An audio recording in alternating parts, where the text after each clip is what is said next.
Kia ora. Welcome to Down to Earth Conversations, where we hear from ordinary people who are helping to bring a bit of heaven down to earth. I'm Andy Dixon. It's good to have you here. On Earth. On Earth. On Earth. On Earth as it is in heaven. On Earth as it is. On Earth as it is. On Earth as it is. in heaven. Down to Earth. Hello. Welcome to another episode of Down to Earth Conversations. You may or may not have noticed, but I'm a week late with this week's podcast. I actually had several plans for an episode last week, but they didn't work out, and rather than stressing myself out trying to sort something out, I just decided to push it a week, mainly for my own mental health, to be honest. I've been talking a lot this year about looking after yourself and doing the things you need to do to self-care, and so I decided to do that. So here we are. But I promise you it's definitely worth the extra week wait. Today's guest, Lisa Mead from Social Currency, fits perfectly with the kaupapa of this podcast. She's someone who has looked at the skills and passions that she has and then taken them and used them to make a difference in the world. Not by leaving her accounting profession, but by utilising it to create change for those young people who are deemed at risk. We talk about why she does what she does, and what it was like to leave a stable, well-paying job to risk it all for these at-risk kids, and how she goes about creating change for young people through her accounting. It's a kōrero full of honesty, authenticity, and challenge, and is bound to make you ask yourself what you can do with what you have to love those around you. This is episode 18 of Down to Earth Conversations. Here's Lisa Mead.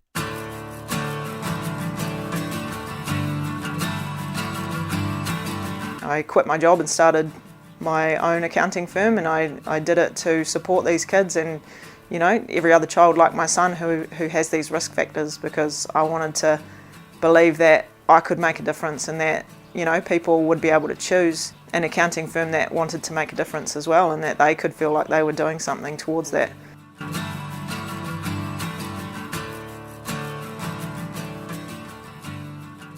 I'm joined today by Lisa Mead from Social Currency. Kia ora, Lisa. Kia ora. Why don't you start by just letting us know a little bit about you, who you are, and where you're from. Yeah, so I'm Ōtautahi born and bred. Big Canterbury rugby, cricket fan, single mum of one 11-year-old going on 17-year-old. We've got 7 and 9-year-olds that feel like they're about to become teenagers any second. Yeah. So I'm basically a sports taxi at the moment. Nice. Yeah. Cool. And you're our accountant. Yes. And so do you want to just tell us a bit about Social Currency? Yeah. And what it is. Obviously you do accounting. Yeah. But what does it look like for you?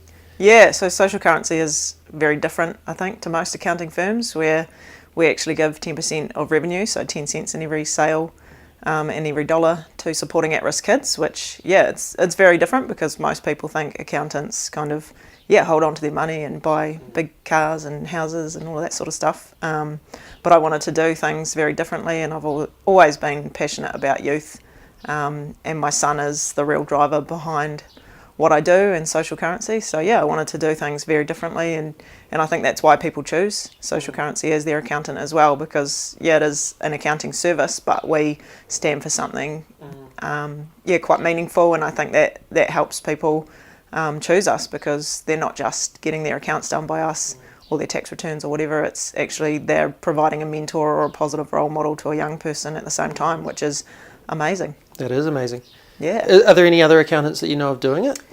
No, I mean, I looked for any at the start when I first kind of looked around New Zealand, but there's one accounting firm that I work with that is, I guess, what you'd call purpose-driven. There's another one in Christchurch that, they support charities and things like that, and they're a not-for-profit, but there are no other accounting firms that have a very specific purpose for why they exist, and mine is very, very specific. It's to change intergenerational statistics around crime, poverty and low educational attainment in at-risk Kiwi kids. There's a few statistics and stuff that drive that, and one of those is that there's 23,000 kids at any one time in New Zealand with a parent in prison, and that's a big driver for me. So I really want to get those kids to be on an even playing field with any other kid. And I want to see them successful no matter what's going on at home or around them. How did you decide on that kaupapa? Like, what was it that made you go, out of Um, all of the good things I could do, Yeah, this one? yeah. So I worked with a lot of young people in the east of Christchurch when I was growing up, and I guess it was when my son was born that was the real trigger for me, because I realised a couple of years ago that I was considered a risk factor to my son, which I didn't really like, because I was a single parent for one. I had no education I didn't complete 7th form, so I didn't have any kind of formal qualifications when I had him when he was a baby.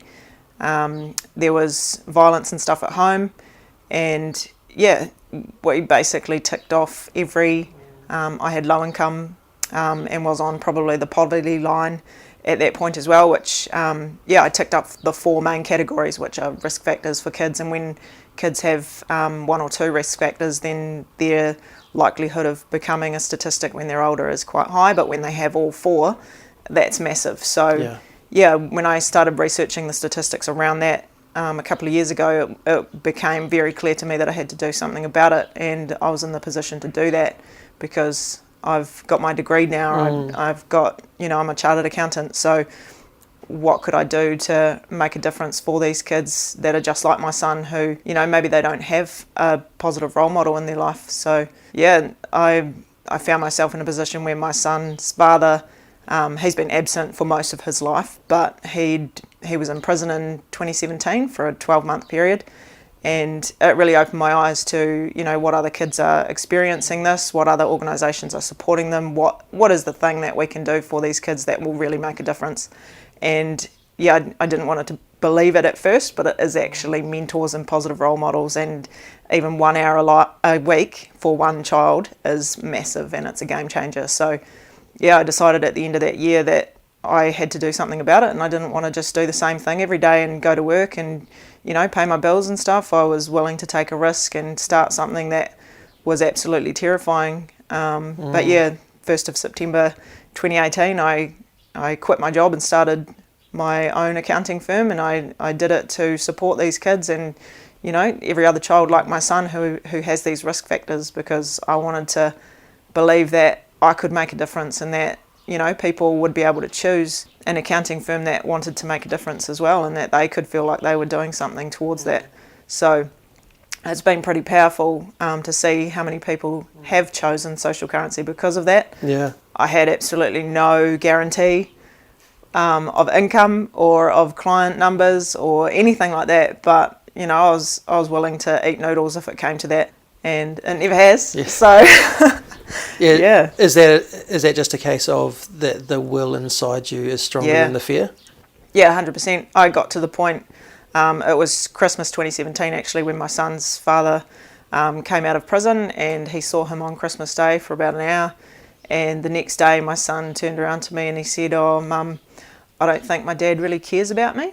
And it just broke my heart, and I thought, that is it. That is the last, that's the last straw for me. I've got to do something here. And I found some mindset resources online. I read a book called Mindset, Changing the Way You Think to Fulfill Your Potential. And that book changed my life, because it showed me that, failure is actually an opportunity to grow. Yeah. And I thought, if I can learn this stuff, maybe there's something out there that my son can learn from as well. So I found something online, and he did a wee exercise for half an hour on a little online game, and he finished it, and he turned around and he just had this light bulb moment, and he said, "Mum, I don't have to be like my dad when I'm older." And this is my 7-year-old, and just like that moment was everything for me. Did you burst into tears? It broke me in half, yeah. And I just thought, wow, like, he's been thinking this way for so long. How did I not see this? But also, like, how do I give this opportunity to other kids to actually make them feel like someone cares about them, and that they don't have to be like whatever significant figure is in their life that maybe has let them down, or like that they can change their life no matter what's going on. Yeah. You said you when he was born you were called a risk factor essentially. How did that feel to you to hear that? just like to see it on paper, to see it, because I did a lot of research, I read a lot of documents. It's pretty gutting to read it and to see it in black and white. And I know even now I'm a risk factor because I'm a single parent, and I still don't like it. But I guess that is a driver to do what I do and to show people that, you know, no matter what your family is made up of, you know, your whānau could be a mum or a dad or a grandparent even. There's a lot of those dynamics now, you know, that a child can come through that and actually, really, really thrive and be successful no matter what. That's my driver. I want to see that every kid can, break through those barriers and not have those barriers, be the stigmas and the stereotypes and hold them back, because I don't believe that they should. Totally. When you think of New Zealand, I guess we're that number 8 wired, do-it-yourself kind of... She'd be right. Yeah. And to me, I guess in the back of what you're saying is, you know, I could have just soldiered on and tried to do it myself, but actually I realised that there were other people out there willing to help. And if I could... Was that hard to let go of some of that control and go, actually, there's going to be some other people sewing into my kid's life? Yeah, definitely. When I realised, you know, maybe my son needs a mentor now, like this is probably the time where I need to do something, I gave him the option. You know, I wanted to let him be the one that chose it for his life, you know, and he's so proud of it now. He tells his friends about it. He's like, I'm going to see my mentor today. It's a Monday, you know. And it's really simple. He just hangs out with this guy for an hour a week, and you know, they play video games or they play tennis or whatever, and it's really, really simple. But it's one person who's, you know, showing up consistently, and that's the important thing. But yeah, for me to let go and let someone else be a significant mentor or role model for him, I guess that is a little bit hard for me. But I do recognise as well that there are a lot of people in my life that care a lot for my son, and I let those people do that, because I think, you know, the more people I can have in front of my son, the better, especially if they're a really positive role model for him. And I think I appreciate that. And I think when you're open to other people coming in and supporting your kids or your family members or whatever, it's amazing, because, it's collaboration over competition. I don't compete with others, because everybody brings something different to the table. Yeah, I mean, you hear that it takes a village. Yeah. And yet our culture has shifted us away from the village life. Yeah. But hearing what you're talking about is actually pulling some of that back together. Yep. Which is really cool. So you also said, you know, you were in that place where you had all those risk factors.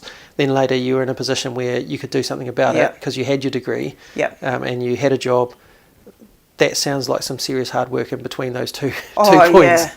Yeah. About 10 years of really slogging away. Like, I studied part-time through Open Polytech, so you kind of self-taught degree study. And I was working full-time, so I was pretty much just getting up in the morning, taking my son to daycare or school, studying at nights. So didn't have a lot of time with him, and I think like it was a massive sacrifice, but I knew that if I kept going that it would be worth it. And I never had the intention of getting a degree or being a chartered accountant or running my own business. That was probably the last thing on my mind. But when I got through all of that, it came to the point where I thought, I want to spend more time with my son. How do I do that? And how do I help other kids like him as well? The only option at that point was to quit my job, and I'd worked really hard to get into that position, into that role. I worked for 7 years in a Big Four firm, which is like a global accounting firm. It's a big deal. And then worked in another firm for a couple of years, and I was getting up the ranks. And most people work really, really hard and invest a lot of time and effort into getting into those positions. So to walk away from that was really significant for me. And what did your colleagues think? Oh, my colleagues thought I was crazy. They couldn't understand it. But I worked for a firm that had 5 male partners, so directors. So to sit in front of all of them and say, look, I'm leaving, I believe in this idea, this is, something that I'm really passionate about and I think it's going to work, I think other people will think it's cool too. Like I had one guy and he sat in the corner and just started laughing because he just could not wrap his brain around the idea that I'm quitting my job with no other job to go to. Mm. And he said, Lisa, most people have a job to go to when they quit a job. And I was like, well, I'm not most people. And he just couldn't cope with it. Yeah. But yeah, that's the difference, I guess. Youth and enthusiasm and all of that sort of thing. I definitely had enough of that. But, with a mortgage and a child, it's also quite risky. Yeah. So I remember the first day literally felt like jumping off a cliff. And I've done skydiving and it felt exactly like that. Yeah. So, yeah, it was a big deal. Just a bit of free fall for a while. Yep. Free fall probably for the first about 3 months, I think. Yeah. Yeah. And how did you go about launching? I did it quite strategically, actually. I kind of led up to it for a couple of weeks and had sent out a couple of emails to some people just to see if they would share it when I posted something on social media. And I have one of my clients, Emma from Emma Smart Creative, she does some awesome videos and things for me. So she helped me do a wee launch video just to talk around like what my story was, why I was doing it, why I was starting this thing. And yeah, it became like an overnight success almost, which was crazy for me because I wanted to think that it was me in this business, but everybody started saying, oh, social currency. So it became the company and the brand overnight. So it was no longer me. So that was like I grieved that process for a while because I really wanted to, think of it as me. But no, people weren't having that So yeah, it was quite exciting. Had about 40,000 views on this video in a couple of weeks. Wow. And just went boom overnight. And so that was explaining all the social impact side of things. Yeah, just the idea of it. I just explained, this is my idea, this is what I want to do. And if you want to get involved, just get in touch. So I got new clients that first week. I think I was in Stuff like the week after or something. It was just like a whirlwind. Yeah. The first month was crazy. I picked up new clients every week and still do. So it's just, I've got over 400 clients now and it's been just over 2.5 years. So that's a fairly insane. rapid increase. Yeah, like when you think about it, like some small firms have about 500 or 600 clients. So, and they sometimes grow their client base for, 10, 20 years or something. So to have that rapid growth in that amount of time, there's got to be something different about it. And I think people see that, which is awesome. I mean, it really is one of those things where you need your accounting done by somebody. Yeah. And you're somebody who's going to help make a difference outside of just doing the job. Yeah, and it's just point of difference. Yeah. And at the moment I don't have any competition. So I'd love to. I'd love to have some competition. I'd love to see other accounting firms out there doing something similar. Yeah. I'm waiting. Yeah. And I guess that the benefit too is that the more it grows, the more you can support these organisations that you work with. Yeah, and that's the goal.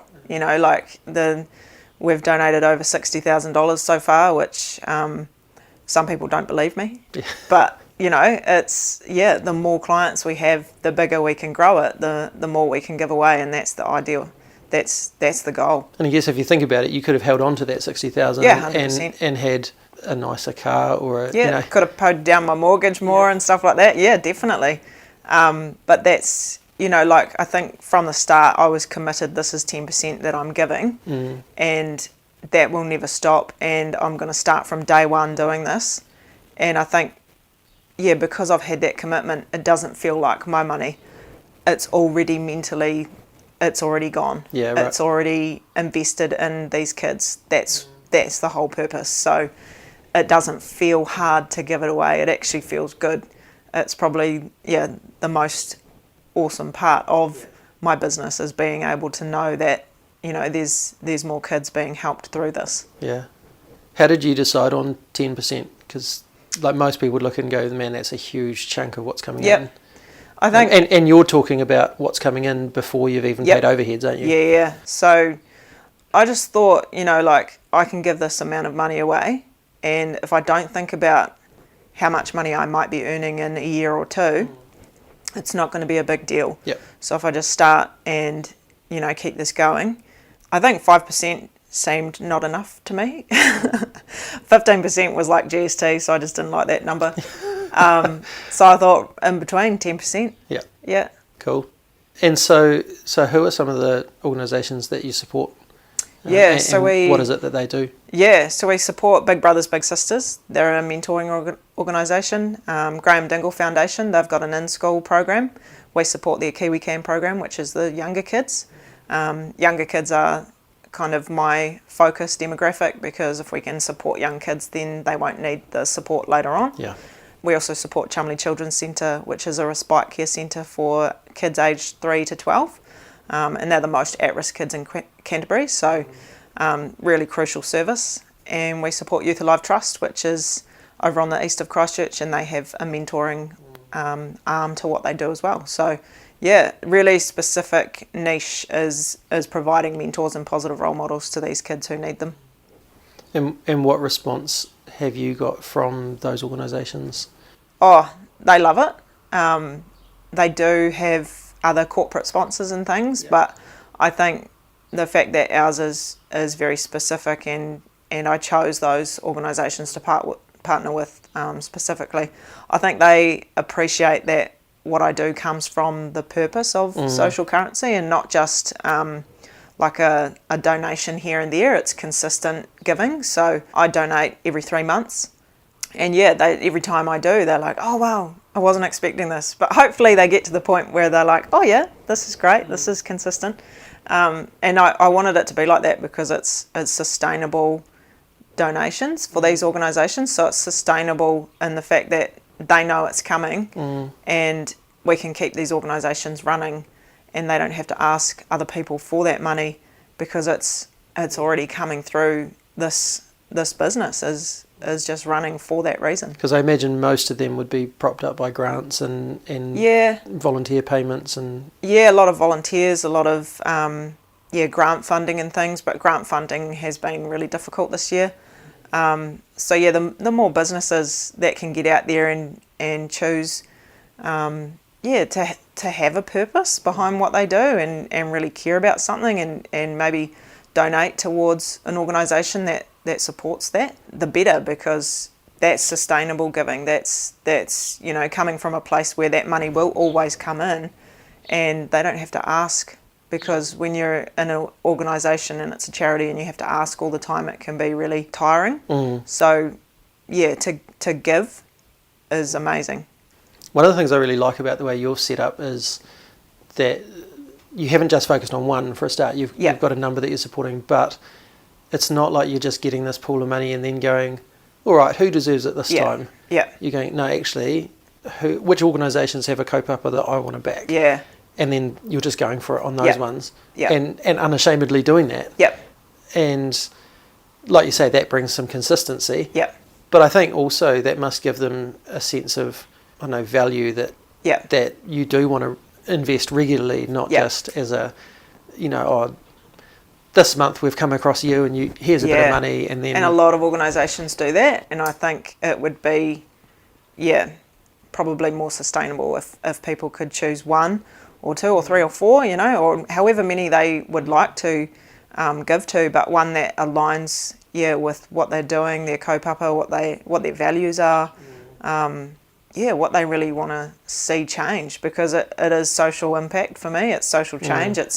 I want to see these kids' futures changed, and the way I do that, and the way social currency does that, is by supporting organisations that do that. They're the front line.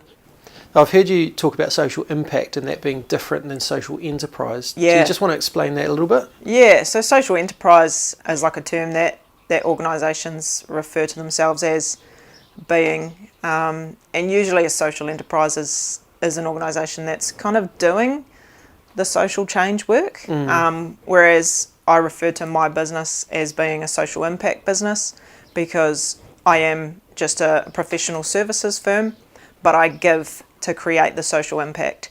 So I'm a business doing something towards social change. Whereas, social enterprises usually are environmental or socially focused. They might be, selling metal straws or something, or they might be like Cultivate in Christchurch. They have a garden and they provide work to interns, and they foster young people and things like that. So those I would refer to as being social enterprises, where they're doing the work and they're the front line. They're using that business to be able to do the work. Yeah, exactly. Whereas you're using your business to support other people doing that stuff. Which is kind of different. And I think some of the work I do does support or could be seen as a little bit of the social enterprise side, where I do support social enterprises, charities, not-for-profits, specific, organisations that do support youth. So in that respect, that could be a part of it. But in general, I'm just a social impact business doing the work and giving money to those who are on the front line. I think one of the things that connects really well for me, and one of the reasons I wanted to talk to you on the podcast, is that we're all about doing little ordinary things to make a difference, bringing a bit of heaven down to earth. And, you could have had that real heart for these young people and gone, I'm going to leave my accounting job and go work with youth, go be a social worker, go, whatever. And yet you went, no, actually, I'm an accountant.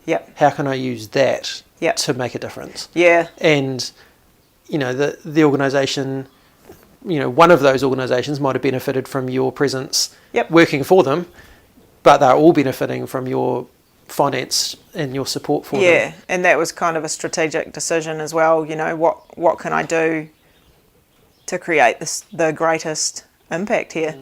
And strategically it was to create a business that could give regularly and consistently and could grow as well.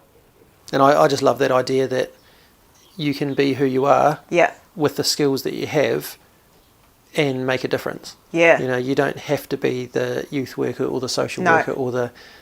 we need people to do that. But they need people to do what you're doing. Exactly, and that's one of my drivers. I think there's a Theodore Roosevelt quote, and it says, do what you can with what you have where you are. And I was in that point, I was like, what skills do I have? What can I do right now with where I am right now? And that was it. It was, I could create my own firm. I've got these skills. I can do this. And I'm willing to give it a crack. What does your son think of all of this? Oh, he loves it. He thinks it's his idea. He's kind of like the strategic CEO kind of member of the firm. He sees himself as a massive part of social currency. Cool. He reminds me all the time. He's like, social currency only exists because of me anyway, Mum. I'm like, well, he's not wrong. But, I still do the work. And he's like, oh, well, yeah. So he's really proud of it? Definitely proud of it. He loves it. He loves just, I think he's seen it evolve, and he's been behind the scenes. He comes along to meetings with me sometimes. And, he's seen it from day one to now. So it must be really cool for him to see the roller coaster that it's been. And he's seen me, on radio shows and been flown to Auckland earlier this year. Just things like that, like things that would not have happened if I didn't take that risk. And I think that's the biggest thing, like my life completely changed on that day, and I had no idea what trajectory it would take. But I would do it again in a heartbeat. And it definitely keeps me going. And that must be so great for him as well, to see what can happen when you take risks to do good. And I think that was one of the drivers too. I thought, I'm going to show him that, if you believe in something enough, you can give it a good go. And I was willing to fail. I think that was the biggest thing. I was willing to fail. I was willing to be broke. I had to be in that kind of place to be able to take that risk fully. And I'm glad I was, because I think a lot of people sit on the fence, and I'm not a sitting on the fence type of person. I'm in or out, and when I'm in, I'm all in. I think, it's cool that he jokes about being the CEO and not having to get out. But in behind that, there is actually a lot of truth for him that you're doing this for him. And that must be really must give him a lot of mana. You Yeah, know, that yeah. that actually he's worth enough that this is what you're doing, and so that's another part of this that I love, is that it's not just about you're helping these organisations. No. This is actually changing your son's life. Yeah, yeah. And yeah, I mean that's something we all hope for our kids, is Yeah. that we can not screw them up. Yeah. But also that we can invest in them in a way that that they grow and develop, and Yeah. they see who they could be. Yeah. And I love that you're fighting against those risk factors and saying Yeah. these are not going to define you, Yeah. or they don't have to define you. Yeah, exactly. Yeah, and there's a bit of an education piece too, you know, like we support Pathway Charitable Trust as well, which is a prisoner reintegration program, and yeah, we're part of that supporter team, and it was just the coolest thing for my son to come along to a meeting with me and to give the piece of paper that said that we're going to be supporters of them. And I think at that point he realised this is a bit bigger than I thought. Yeah. You know, and for him to be supporting prisoner reintegration when his father's in prison is massive.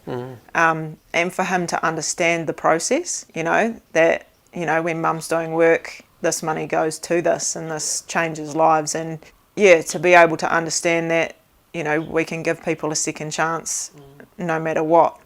That's massive, because I think empathy is just the greatest value. No, that's awesome. And it's you said it's grown rapidly. It's more than just you now. Oh yeah, it's more than me. So I've got a team of girls for some reason. Had a couple of guys at some stages, but yeah, I've just mainly got contractors. Yeah, it's grown, and it's growing next year as well, which is terrifying. Because I've got to hire some people, which I've avoided. Yeah. Yeah, up until now. But yeah, I've got a wee solid team going now, which is cool. And it's one of those things, you know, I didn't really want to grow it too big, but at this point it's kind of like I've got to this point and it's still growing, so I need to actually, put the things in place that will enable that future growth, and to, really support my clients and my team, and It's about walking through the door that's open, isn't it? Just keep going. Yeah. Yeah. Keep making a difference. Yeah. Awesome. If people wanted to hear more of your story, you've got an ebook. Do you want to tell us about that? I do have an ebook. It's on my website, socialcurrency.co.nz. It is basically the first 12 months of my business, and it is all the highs and lows, and it's, I have to say, reading some of it got me anxious. I was on the edge of my seat a couple of times going, oh no, how's she going to get through this bit?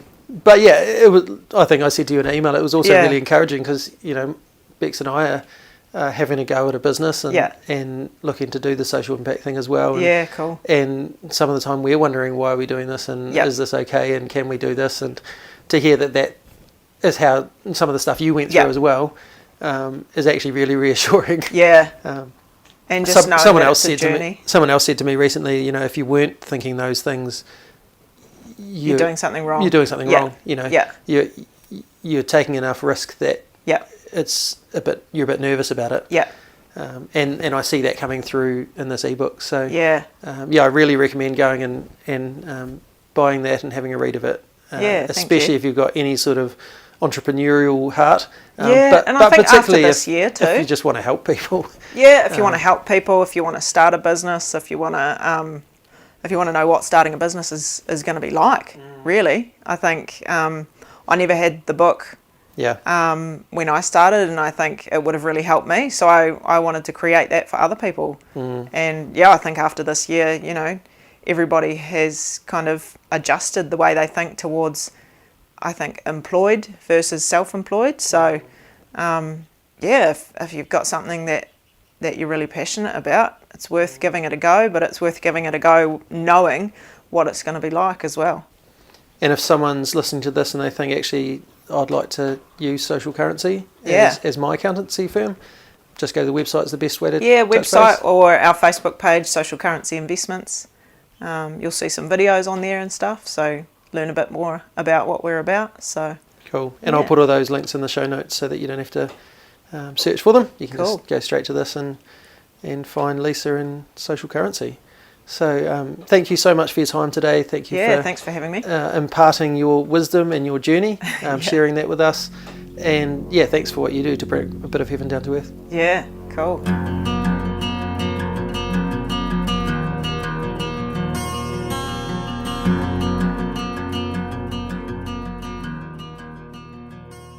As I said to Lisa, what I love most about what she's doing is that she didn't give up her chosen career in order to make a difference in the world. She just reframed it a little.